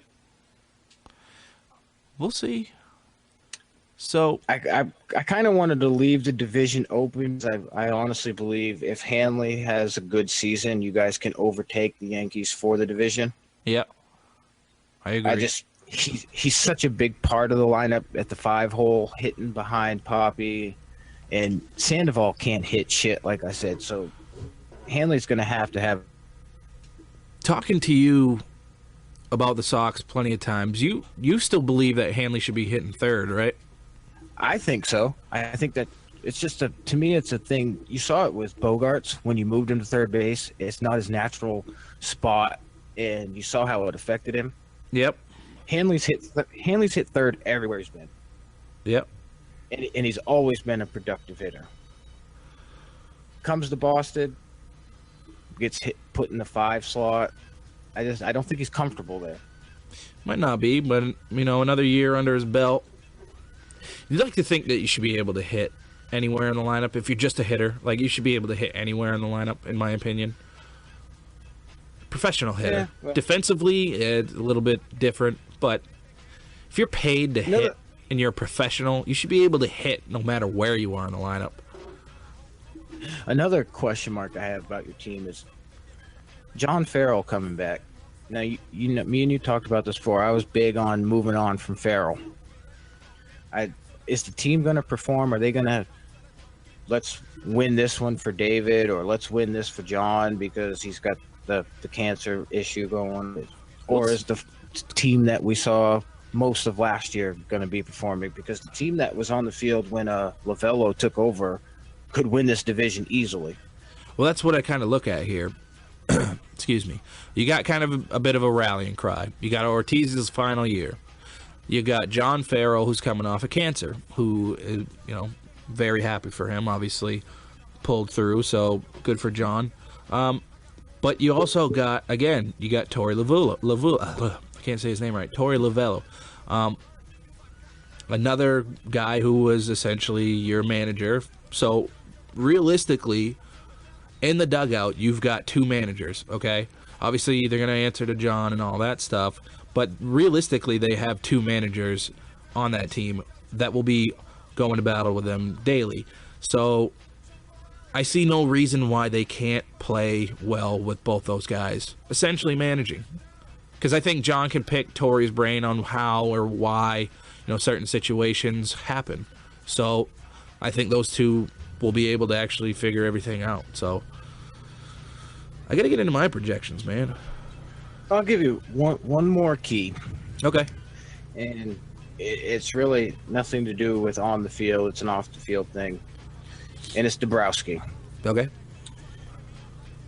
He's been there now a full off season, and you've already seen what he's willing to do. I mean, you had a couple holes last year. What did he do? He went out and filled them. Yep. He has no ties to any of the prospects or anything like any of the players that Ben Cherington had. So I think if it comes to a point where you need to fill a hole or make a move, he's going to have no problem pulling the trigger. Even though, I know you love the farm system. I love it. And the depth that it has. Yep. But it's all about the big leagues, man. So if the big leagues are struggling, I wouldn't be shocked if he shipped 3 or 4 of them off to fill a hole with a major player. Yep, and that was really kind of the most concerning thing about hiring Dave Dombrowski, because, like you said, he's not afraid to pull the trigger, and especially now where he has absolutely no ties to anybody on this team except for Price and Porcello, who he traded away anyways. I think that's what scares me most about him being here. But I'd like to think that he understands what he has in the farm system, because look at the product that he's got on the field now. 2 of his best players are not even 24 years old yet, and there's still plenty coming through the ranks. I'd like to think that he wouldn't purge the system to go get someone like a Jose Fernandez, who would obviously fill a need, but to do that every 5 days and giving up position players that can play in the big leagues probably within the next 2 or 3 years, is that really worth it? Like, to me, that's not. But again, I'm not general manager, and to me, it's going to kind of suck if he just purges the farm just to make an impulse buy, and we don't even know if it's going to help anyways. So, well, let me hear what you got on him. This ought to be you want to hear? You want to hear mine now? This ought to be exciting. So, they're going to go 162-0. No, I actually got him at 130 and 32. Hanley's going to hit 752 home runs. I actually got Hanley at 400, the first hitter to hit 400 in the last. I'm just kidding. I actually have them at 92 and 70, as you do. Nice. But I have them winning the division by 1 game. So I was really kind of torn between the Yankees and Sox winning the division. I look at it really based on they're very similar offensively, I would say, just in kind of different spots, in terms of where they play in the field. Rotation really kind of the same to me. You're a little bit different on the Yankees rotation than I am, but I really only see 1.5 really good pitchers in the rotation. I actually see a little bit more of the Red Sox, but I'll call that more or less a wash, because we don't know if Buchholz can pitch over 130 innings. I know I've got out on a limb and gotten shit for it, but I think this is going to be the first year that he approaches 200 innings. Excuse me, and pitches like an ace. And I think a lot of that has to do. Are you okay? You all right? I almost passed out when you said that. Well, he's got the pressure taken off him now. So now he's the number 2. You got Price, who's going to fill in that void now. And when I was looking at the Sox Yankees, it really comes down to the bullpen. And the Yankees do have a slightly better bullpen, but I think realistically the Sox have a little bit better of a starting rotation. So it's not really so much a wash. But with that, it's really, to me, it's only a 1-game difference. If both these teams stay healthy, they're going to beat up on each other all year and everything like that. So I'll just kind of tell you what you had on your key acquisitions. I had Price, Kimbrel, Smith. I actually have Carlos Marmol there. To me, it's a very low-risk, high-reward signing. If he pitches like how he did in 2012, it could be a steal and just fill a need in the bullpen as well. He's still got a very live arm. He's only 33 years old. Got Chris Young, and they got another catcher coming back, Christian Vasquez. If he plays well, he could potentially be moved, or I hope this doesn't happen, but maybe Swihart could get moved, maybe for another pitcher and everything like that. But I'll go to the rotation. I didn't really lose anybody, so I'm not going to really get into that. The rotation, you got, in my opinion, I think it goes Price, Buchholz, Rodriguez, Porcello, and Kelly. And I think Kelly should stay in there. I don't disagree with what you said about him moving into the bullpen. He's got really good stuff, but I think what you saw from Kelly, and I saw him live, his stuff is nasty. But what you got in Kelly, I think if he pitches like how he does in the second half, realizing that his secondary stuff is really, really, really good, and then he could just blow him away with 96, 97. But, instead of, throwing a 2-1, fastball over the heart of the plate, he was throwing 2-1 changeups, 2-1 sliders, and generating swings and misses. So, to me, he's really going to be the key to the rotation for me because, as I said, I think Buchholz is going to pitch really well. They really need $22 million man Porcello to pitch well. Again, another pitcher that was pitching well in the second half of the year. What would you take for that $22 million? 50. Would I take 15 wins? Yeah, would that satisfy you for $22 million? No, but at this point, I think I'd have to take it. To me, that contract was arguably one of the worst that the Red Sox have given out. I know you don't like the Hanley one, but the Hanley one I don't like just because I don't like Hanley, but I could understand where it was coming from. Yep. The one that I don't understand and hated the most was Porcello's. No, Pablo Sandoval. Oh yeah. I was still kind of sold on Middlebrooks. His rookie year broke his wrist, so I thought that they kind of gave up on him a little too quick. I know he had 2 real down years, but I don't think he replaced someone that's got the potential of Will Middlebrooks for someone who is essentially a playoff performer, but can't help you much in the regular season. I was not a fan of the Pablo signing. So, but back to the rotation. Like I said, I think Kelly's going to be the key. Porcello needs to pitch well. I think for me to justify $22 million, you got to have 17 wins, bare minimum.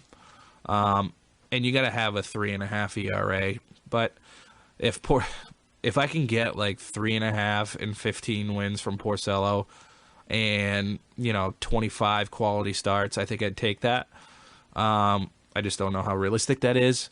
And another thing about the second half of the year, did all the Red Sox players play and pitch well only because they were essentially out of the playoffs? I don't know. So we'll see with that. Offensively, I think most of everybody bounces back.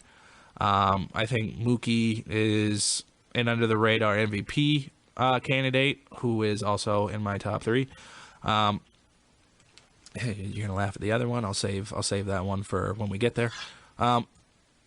I think Xander continues to hit well. I don't think he hits 3. Well, I think he hit 323 this past year, which was amazing. I think you'll see a little more power from him, but you'll see that average dip a little bit. But we'll see. But I think I'll take that. He played a really good shortstop. Pablo, the Pedroia, I think he plays pretty healthy this year. I think he plays about 130 games and puts up Dustin numbers. Hanley, I really think he's going to play well this year. My father-in-law and I are really the only Hanley supporters here. Offensively, he's got all the talent in the world.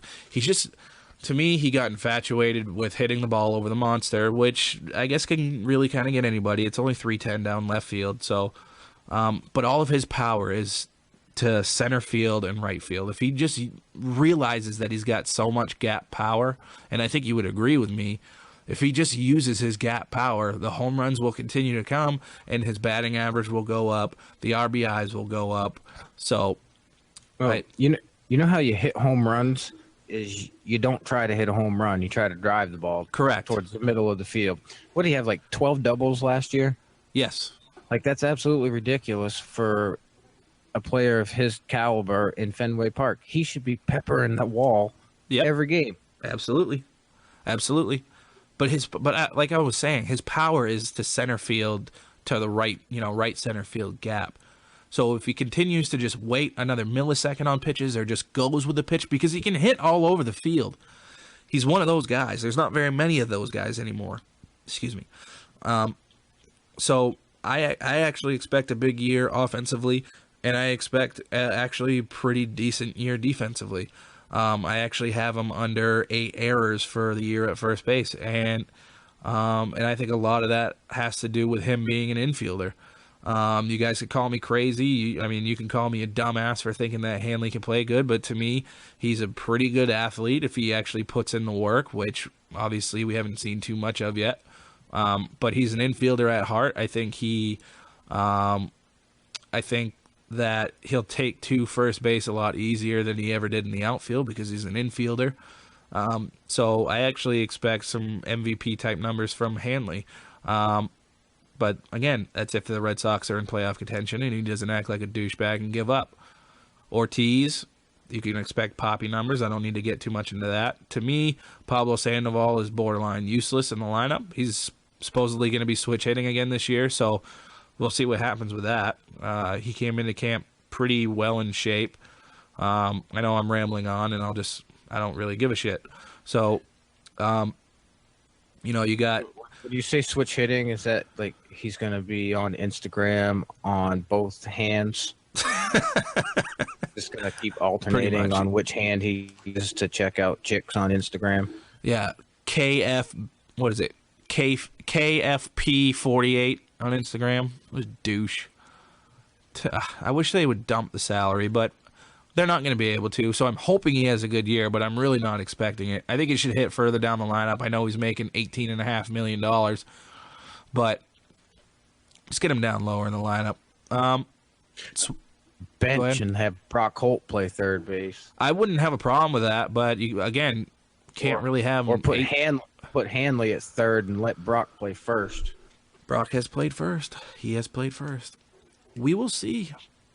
Swihart. I think Swihart is going to be really good this year. I think best case scenario, I think he could turn into a bit of a Buster Posey, a switch hitting Buster Posey. He's got all the offensive talent in the world. A lot of people kind of dog on his defense, but to me, I've watched him plenty of times. He might not have the arm of Buster Posey or Christian Vasquez, but as long as he's making the stops behind the plate, to me, that's really kind of all that matters. I mean, if he could throw out 20 to 30% of the runners, I think I could take that. And then you got Rusney, bit of an unknown. He's got power. He's got speed. Maybe this is the year that he puts it together. I'm not holding my breath. We'll see. And JBJ, hitting ninth. So I will take, as you said, if he hits 250, 260, hits 12, 13 home runs. I don't think he's going to hit home runs like he did in the second half. But if he hits 12, 13, 14 home runs, drives in 50 to 70 RBIs, maybe steals like 10 bags, but plays all-world center field, all-world right field, I take that all day. I know the expectations were really high for him, coming out of the minors and everything, but We'll see. I'm very excited for this team. I haven't been this excited for a team probably since the beginning of 2013. It just seemed like they picked all the right people for that team. Kind of the stars aligned. But to me, considering the amount of money and resources that they put into this team, there's no reason for them to underachieve this year. So that's why I got them winning the division. And I'm done. Blake Swihart single-handedly made me lose all respect for Yoenis Cespedes. Oh, that's right. That video that you showed me on YouTube. Why don't you tell the nation about what happened? Oh, when he hit a pretty long fly ball to, let's say, left center, and Cespedes just didn't move. Like, didn't move at all. He didn't get his hands off his knees. I couldn't believe. I thought you were joking. I thought maybe he was just like jogging to it, maybe. But he didn't even move. Literally didn't even move. Meanwhile, a catcher, I mean, granted, he does have pretty decent speed for a catcher. He's got really good wheels. Got an inside the park home run. Brutal. Because he didn't flinch. He didn't even look. He didn't look for the ball. Brutal. Absolutely brutal. So, want to go over division winners, award winners, and then close this bitch up? Yep. Let's do it, man. So, my playoff teams, I got the old Bronx Bombers, the New York Yankees, Yikes. Kansas City Royals, Yep. Houston Astros, Yes, sir. and my two wild cards are your Boston Red Sox, I guess, and the Texas Rangers. Texas. I've got Red Sox winning the East. I've got the Royals winning the Central. And I've got Houston winning a tiebreaker with the Rangers. I've got the Yankees in the wild card. I don't even think I put my second wild card team. So just off the hip, I'm gonna go with the Blue Jays. 3 teams out of the East. Craziness. It is actual craziness, but to me, that's really hard to do. I mean, the NL Central did that last year, but Not only did they get 3 teams in the playoffs, they had the 3 best records in baseball. but the Blue Jays to me are still the only thing that they're really lacking is David Price, but I think Stroman will be able to fill that void pretty damn well. He's a really good pitcher. So I agree with you, and we will find out more about that in a little bit. is there? Ooh, spoiler alert, maybe a little bit. All right, let's do award winners, man. So let's go with we'll go MVP, we'll go Cy Young. What am I missing here? Manager of the Year, Comeback Player of the Year, and Rookie of the Year. So why don't you start with your MVPs? All right, MVP. I got it broke down to 4 candidates for me. I got 3. Mike Trout, obviously. Yep. Carlos Correa, Ooh. the young shortstop from Houston. Yep. Mr. Mookie Betts, Yes, sir. and Big Papi. And I'm actually going to give the to Mr. David Ortiz. Wow. I just think You are. last- I don't give a last shit what you ride- say. I don't give a shit what you say. You're a Red Sox fan, and you just want to be an asshole and not admit it. No, I'm not. I just think it's the last ride. He's got enough guys in front of him that get on base, Whatever. and he's clutch, man. I agree. I mean, I don't think he's gonna have to have monstrous numbers. I mean, he's gonna hit if he hits 30 bombs and knocks in over 100. I don't see why he wouldn't win it. Okay. All right. My MVPs, and this is really going to be dependent on if the Red Sox make the playoffs or not. I've got Mr. Mookie Betts, who I don't know if he's my front runner, but I'd have to give that to Mr. Trout. But I've got Mookie Betts. This is not in any particular order, but I've got Mookie Betts, Mike Trout. I've got Adam Jones, who you were kind of shocked about, but the guy can easily hit 30 home runs, can drive in 100 RBIs, and he plays a Gold Glove center field. What I mean, for almost essentially a playoff team, what more can you ask for? Yep. And I've got Hanley Ramirez in there. I've got Hanley in there. God, I think half of Real Take Nation just crashed in the ditch. Yes, I said it. Hanley Ramirez is an MVP candidate. All right. Stay on the road, people. The man behind the microphone. Yes, sir. Yes, sir. So let's get into Cy Youngs, man. Who you got? I got a whole list, man. This is probably the most wide open awards race that I've seen in a while. Yeah, there's a lot of good pitchers in the AL this year, so I think I got 4 or 5. My candidates, I think I got like 6. Yeah. I got David Price in there, King Felix, Dallas Keuchel, Corey Kluber, Cole Hamels, and Marcus Stroman. Nice. I've got Price. I think. No, go ahead.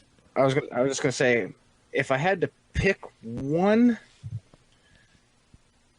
oh my goodness, probably Corey Kluber. I think he's going to be the best pitcher on a pretty good team.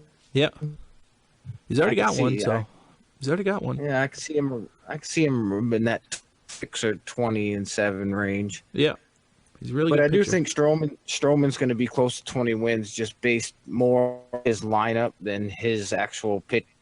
I think his team can outscore so many other teams. He's going to get a lot of wins that he won't deserve. Yeah, probably. Wow, we're an hour and 50 minutes into this. We're going nuts. I got Price. I think he's going to be top 2, mostly because he's on the Red Sox. But I got Price in there. I got Keuchel. I think he's going to take a little bit of dip in some statistics, if you will, but he's still a really good pitcher, and he's a lefty. So, lefties get a lot of recognition now. So, I also got Chris Sale. I do not have Kluber. I've got King Felix in that. And Buckholz is not going to be a Cy Young guy, but he's going to be in the top 5, okay? All right. But if I had to choose, I would probably have to go Chris Sale. I'd probably go Chris Sale. Now that you're back from Fantasyland. I said the thing about Buckholz, man. I can't just stomp now. No. So you want to move on to Rookie of the Year? Yeah. Mine's pretty easy. I only got one. Well, I got 2. They're both from the same team, but I'm mainly leaning Byung-Ho Park from Minnesota. Yeah. I looked at his last 2 years that he played in Korea. 268 games. He hit 324 and a hops. Nice. In what is realistically not even 2 full MLB seasons. It's pretty damn good, man. How many RBIs? Oh, I didn't even get that. That's all right. That's all right. But he's going to be up there. At least 105. Yeah, that's up there. So that's pretty damn good. And who's your other one? Oh, Byron Buxton. Okay. I actually got Swihart, man. Does he qualify? I thought so. I thought, when I was doing my research, I didn't think he had enough at bats to qualify him as a full-time rookie. But if I'm wrong, then shame on me. My second one would have been Park anyways. So to me, there's not a real big class of rookies in the AL this year. So maybe a pitcher comes along and kind of, throws me for a loop. But if Swihart does count, I'm taking Swihart. But if he does not, Park would have been my backup. So we got pretty much the same wavelength there. So yeah. So we'll do manager, and then we'll do comeback player of the year, real take, and then get on out of here. Manager of the year. I only have 2 choices written down. Okay. And it's Joe Girardi and John Farrell. Good boy. I actually got Ned Yost in there, too. I'm going to go with Girardi just based on the fact that I had the Yankees winning the division. Yeah. But if the Red Sox pull the division out, I could see Farrell getting it. Yeah. And plus the background story, too, just with him and the cancer and everything. A lot of that kind of goes into voting as well. So I have those two in mind, and I've got Ned Yost as well. Really good manager. So who's your comeback player?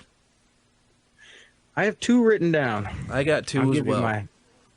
my second place finisher from the New York Yankees, Jacoby Ellsbury. Bastard, I got that on mine. He was my number one. And, Jesus Christ, this hurts so bad. My winner for comeback player of the year is one Hanley Ramirez. Oh, my God. Hold on, don't say anything. Oh, this is going to be awesome. I'm going to go fucking hang myself. I got to play this. You said Hanley Ramirez, right? Hanley Ramirez. This is what's coming out of your head right now.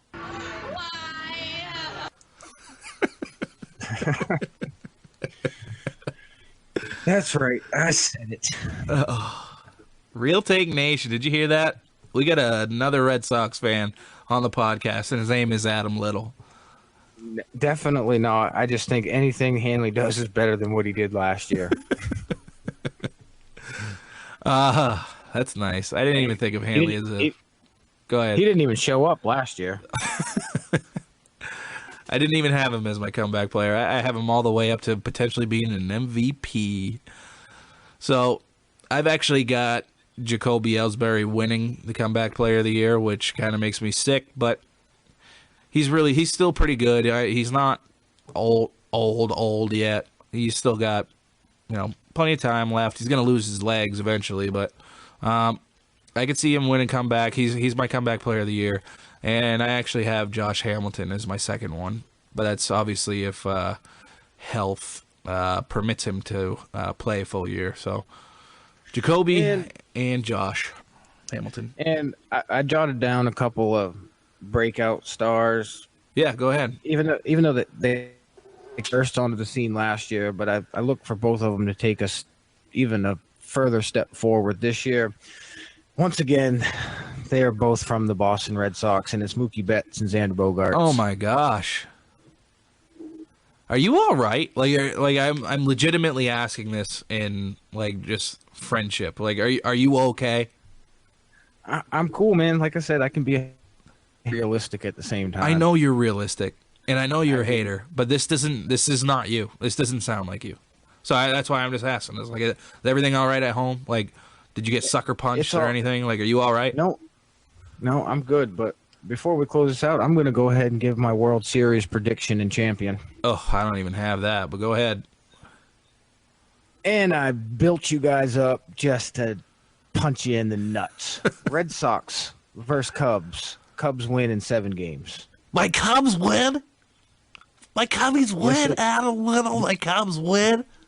They do, Harry. They break the curse of the Billy Goat against the team that suffered the curse of the great Bambino for so long. You're a dick, man. You're a real dick. And that's how true assholes do it, Real Take Nation. You build them up, build them up, build them up, and punch them in the gut. Man, you're an asshole. All right. That was a killer show, man. I hope you guys all take the time to listen to this, man. I don't think really, well, maybe people do hear how much fun that, we have on the show, dude. I know we're really, really knowledgeable, but again, it all just comes down to just shooting the breeze and just talking about sports. And it turns into something like this. And I know all you guys will like it. Just obviously take the time to listen to it and everything. And obviously, as I say every show, we're not doing this without you guys. So we just want to thank everybody who's been, the continued support from Real Take Nation. Everybody that's, talked to us on the page and everything like that, sent us messages and just chimed in on stuff. You guys have been awesome. So thank you for listening and everything. Unless Adam's got anything to add to that, I'm gonna close up shop here. Yeah, do you want to do a real take real quick? Yes, I do. Let's do 2 quick Real Takes, and then I will say where they can find us, and then I'm gonna play some outro music. So what's your real takes, buddy? Real take number 1. The last 2 shows have been probably the most fun that I've had doing this in the short period of time we've been doing it. I agree. I back that up 2,000%. It's the sport, man. It's baseball. It's baseball, man. It's that time of the year I'm starting to get the fever. Absolutely. Even though it's a long season, it's so worth it come October. To me, there's not much better than playoff baseball. I know I'm in for a long year because your team's going to be pretty good, and I'm going to have to listen to people like you and people like Chris run their mouth about the Red Sox and how great they are. I'm humble. But I'm going to deal with it because, like I said, it all comes to an end in late October. Whatever, man. Whatever. Do you got any more real takes? And my second real take, not that we've really talked about it too much on the show, but Cleveland Cavaliers are still really good, and LeBron is still... Oh, my God. And they are going to win the NBA title. Oh, my God. They turned a new page today by that ass whooping that they put on OKC. I just threw my mic. I just threw my mic. Grunk spiked it. Yeah, I should have. That has to be the worst real take I've ever heard. Well, I had to get LeBron into the show. Yeah, well, they're not winning the title. Yes, they are. No, they're not.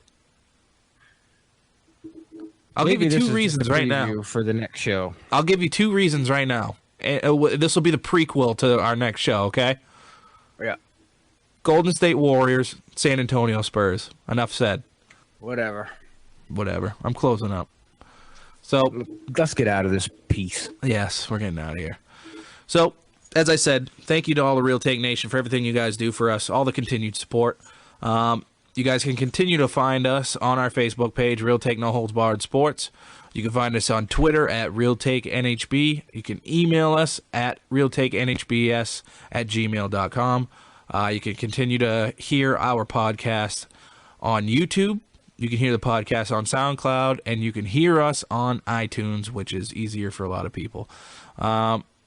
So that's it, man. Baseball preview show, both of them, both killers. Actually, let me get my real takes, man. Holy hell. My real takes are... Yeah, you got so frustrated by LeBron. I know. The whole show I wanted to leave. Mookie Betts is going to win the MVP this year if the Red Sox make the playoffs. Hanley Ramirez is going to be in the MVP voting. That's real take 1. I know you love that. My real take 2 is John Farrell wins Manager of the Year. You're welcome. Red Sox. What? So, I don't even know where I left off. This is why this is real take, man. None of this is edited. Check us out on iTunes. Yeah, pretty much. Check us out on iTunes. See, this is why none of this is edited. This is why it's real. Even though it's recorded, it's all real, man. So, I'll just repeat again. Find us on YouTube, SoundCloud, iTunes. Listen to it, like it, comment, share it. Share it with friends, share it with family. So, that's it. Awesome show. Baseball show, my favorite sport. Adam's favorite sport. Can't wait. Good weather's right around the corner. So, thank you for listening. Hope everybody has a really good Monday, even though Mondays really do tend to suck. But have a good Monday. Have a good week. We'll catch you guys on Wednesday. Have a good one. Say it. Deuces. Boy, that escalated quickly. I mean, that really got out of hand fast.